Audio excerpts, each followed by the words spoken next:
Have you ever wondered what it would feel like if another, completely different person secretly lived inside your own body? Let's start with a quick joke. A burned-out office clerk, completely overwhelmed by his daily grind, runs to church in a total breakdown and prays, "God, please give me a double, one to handle the overtime and one to actually enjoy life." Suddenly, God appears. "Fine. Since you only use your right hand to copy documents at work, I'll turn your right hand into your alter ego. It'll do all your paperwork for you like crazy, and you can go have fun." The guy is thrilled. But a few days later, he comes running back, throws himself to his knees, and weeps. "God, please take this power back. My right hand is working hard, all right, but for 12 straight nights, while my wife is trying to sleep, it's been furiously copying documents all over her face." Jokes aside, that kind of rogue hand from the story, one that slips completely out of control and operates with an independent mind of its own, actually exists in real life. In the 19th century, a woman named Mary Ann Windsor suffered from a shattered mind and a completely paralyzed right hand.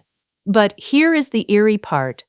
Even when she was put under general anesthesia and totally unconscious, that paralyzed right hand would suddenly wake up on its own. It would write beautiful poetry, sketch intricate drawings, and even step in to save her life when she tried to commit suicide with her left hand. The doctor was horrified to discover that this hand carried a fully independent personality, a second soul that was the absolute polar opposite of its host. This is definitely not a horror novel. Welcome to Mind and Meaning. I'm your host. Today, we're talking about what happens when your own body becomes a house shared by multiple selves. Let's start with a joke. There was a regular guy living in the city, working hard as a clerk to make a living. The grueling grind didn't leave him much time to enjoy life, and the heavy workload completely robbed him of his freedom to hit the bars or watch football games. Frustrated, he couldn't help but go to church to complain to God, hoping he could be granted the power of duplication, splitting into two people so one could handle the work while the other could just enjoy life. To his surprise, God actually heard his prayer and spoke in a most solemn voice. "I will grant you the power to split your capabilities so you can work and play at the same time. Since you only need your right hand to take notes at work, I have decided to turn your right hand into your alter ego. It will tirelessly take over your job as a clerk." At first, the man thought he was hallucinating, but before long, his right hand actually started taking notes and copying documents with absolute precision, without him even having to think about it. Yet a few days later, the man rushed back to the church, begging God to take away his divine gift. "Why?" God asked. "My right hand is a hard worker, sure," the man cried. "But it's been copying documents all over my wife's face for 12 straight nights." While jokes are just jokes, a hand that can act independently and do whatever it wants actually exists in reality. Let's look at a real case. In the early 1860s, Mary Ann Windsor sought treatment from Dr. Ira Barrows due to severe mental confusion and a paralyzed right hand. Dr. Barrows was not a professional psychiatrist. He was a physician with a heavy focus on neurology. Initially, he diagnosed Windsor's right hand as a neurological issue. Mental confusion and hysterical paralysis of the hand seemed, by all accounts, to be a functional disruption of the nervous system, something far removed from mental illness. However, shortly into the treatment, Dr. Barrows noticed that the independence of Windsor's right hand was staggering. Even when Windsor was unconscious or under anesthesia, the hand could still systematically perform complex tasks and navigate its surroundings purely by touch. The first time a nurse witnessed this, she panicked so badly that she threatened to quit for a long time afterward. At first, based on his medical background, Dr. Barrows suspected Windsor was suffering from alien hand syndrome. Alien hand syndrome is an uncommon neurological disorder where a patient's hand feels as though it is being controlled by an entirely separate entity. The causes include corpus callosum split, brain surgery, strokes, or infections. Because the character Dr. Strangelove in Stanley Kubrick's 1964 film Dr. Strangelove suffered from this condition, frequently losing control of his right hand as it attempted to give Nazi salutes, it is also known as Dr. Strangelove syndrome. It causes a complete lack of coordination between a person's hands, with the rogue hand refusing to obey its owner. For instance, the unruly hand might actively work against the normal one. If one hand buttons a shirt, the other immediately unbuttons it. If one hand pulls up a pair of pants, the other pulls them down. Sometimes, the hand can become remarkably violent, scratching, binding, or beating the patient. In more than one documented case, it has even attempted to strangle its owner. Yet, while patients with alien hand syndrome cannot control their hand, the rogue hand does not possess an independent personality, personal preferences, or actual consciousness. Eventually, the truth came to light. Dr. Barrows discovered that when Windsor used her right hand, she manifested an entirely different personality. Dr. Barrows named this second personality Old Stump. She was completely different from Windsor's primary personality. Windsor herself was naturally pessimistic, constantly complaining, much like any woman whose youth and beauty had been worn away by domestic chores and life's daily frustrations. Yet Windsor's right hand could write poetry and paint, showcasing immense creative talent. When she tried to commit suicide with her left hand, it was this second personality, her right hand, that protected and saved her. Even more astonishingly, Dr. Barrows noticed that Old Stump never slept. At night, the right hand would use gestures to converse with Dr. Barrows, and it would even write letters. If Windsor's physical condition took a turn for the worse, her right hand could independently knock on the bed frame to summon the nurse who had initially been scared out of her wits. A human arm is made of bone, muscle, nerves, and skin. Naturally, it cannot think on its own. Therefore, this magical right hand can be seen as a manifestation of Windsor's second personality.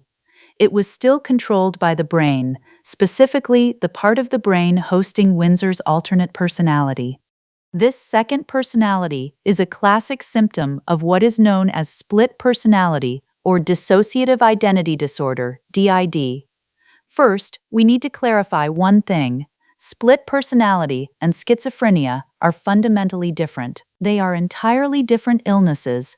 To put it in simple, easy-to-understand terms, a patient with a split personality embodies or becomes several distinct personalities, and sometimes these identities are completely unaware of each other's existence. On the other hand, a patient with schizophrenia sees visions of other people or hears voices that aren't there, interacting as if those people are speaking to them. Granted, different patients display different clinical symptoms, and not all schizophrenia patients experience hallucinations, but remember, mixing up these two conditions is a major rookie mistake. The concept of a split personality has been widely explored in pop culture. In the hit Hong Kong drama Face to Face, the female lead simultaneously possesses two faces, one gentle and sweet, the other cunning and manipulative. In the blockbuster film Infernal Affairs 3, Andy Lau's character develops a split personality due to overwhelming psychological stress, leading him to commit actions he has absolutely no memory of. This highlights a core feature of split personality. No one, neither outsiders nor the patients themselves, can pinpoint which identity is the truly dominant one. The different personas can be completely disconnected, lacking any shared memory, completely oblivious to the existence of the others. It is a single physical body that somehow carries multiple souls. Psychiatrists and neurologists offer different explanations for why this happens, but they universally agree on one point.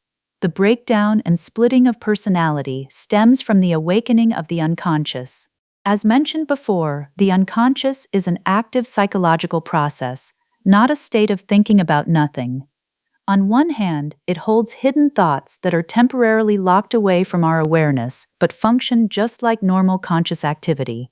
On the other hand, it contains repressed impulses, And if these impulses ever break into our awareness, they stand in stark, violent contrast to our normal conscious selves.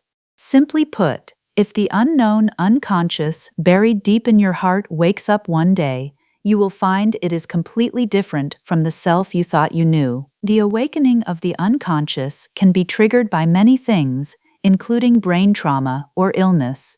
But more often than not, it is driven by intense, unresolved internal conflicts. When you are forced to do something while a voice deep inside you screams no, or when you desperately repress your true desires, hobbies, preferences, or beliefs, you create the perfect breeding ground for the unconscious to wake up.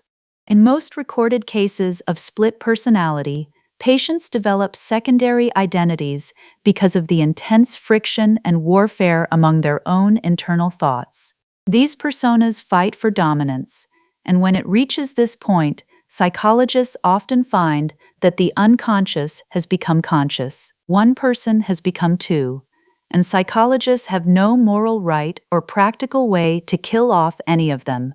There is a documented case of a man whose second personality woke up, traveled to a small town, and lived an entirely separate life for over a decade. He ran a grocery store, got married, and had children. Then, after more than 10 years, that personality suddenly vanished.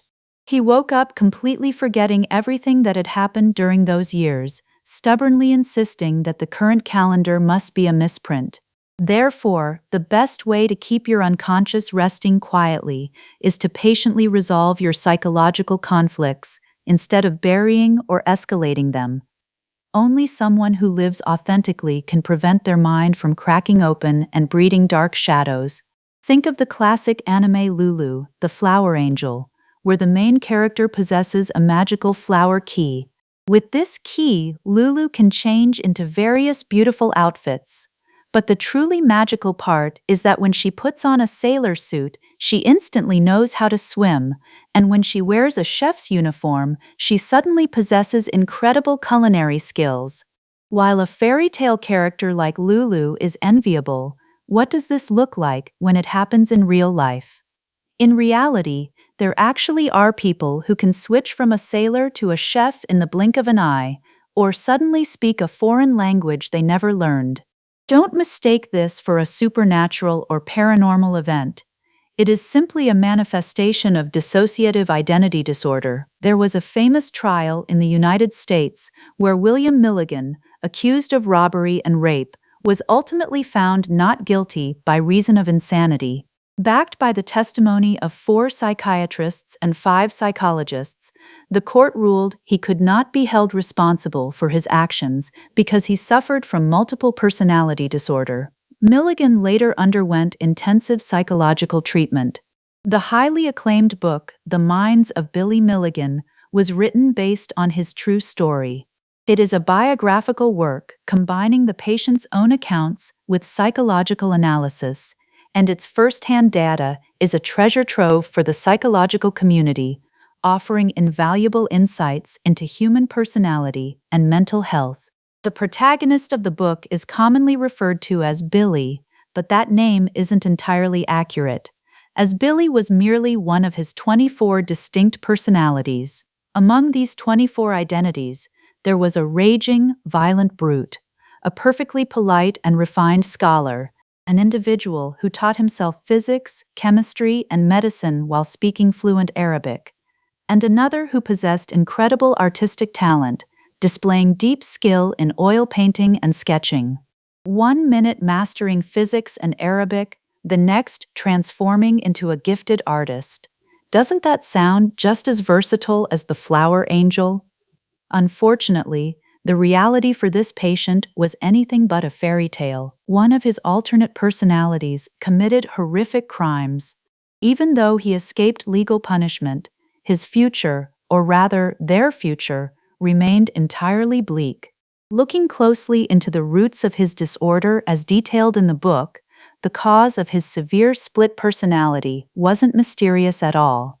It was the direct result of horrific abuse suffered during his childhood at the hands of a loved one. Let's look back at the joke we started with. That rogue right hand furiously copying documents on the wife's face might sound absurd, but it actually serves as a brilliant metaphor for a harsh truth. Inside the deepest corners of our minds, every single one of us is hiding a self we suppress and ignore. The underlying pattern is exactly the same. That office clerk squeezed his desire for freedom into his subconscious until his right hand became the outlet for his desires. Mary Ann Windsor used a paralyzed right hand to fiercely guard the soul of a creative poet, and Billy Milligan, just to survive the suffocating despair of childhood abuse, fractured his soul into 24 distinct pieces. When the pressures of reality and our inner conflicts build up, the contradictions we try so hard to hide never truly vanish. They take root like dark seeds in the subconscious, waiting for the day they violently break through the surface. A whole and healthy mind is never built on suppression. Living an authentic life means having the courage to face your internal conflicts and patiently learning to accept them. Don't wait until your unconscious completely wakes up as a terrifying stranger before you finally decide to listen to your inner voice. After all, the most terrifying distance in this world isn't between life and death. It's when your left hand no longer recognizes your right. That's all for this episode, but we'll dive deeper next time. Thanks for listening to Mind and Meaning. See you next time.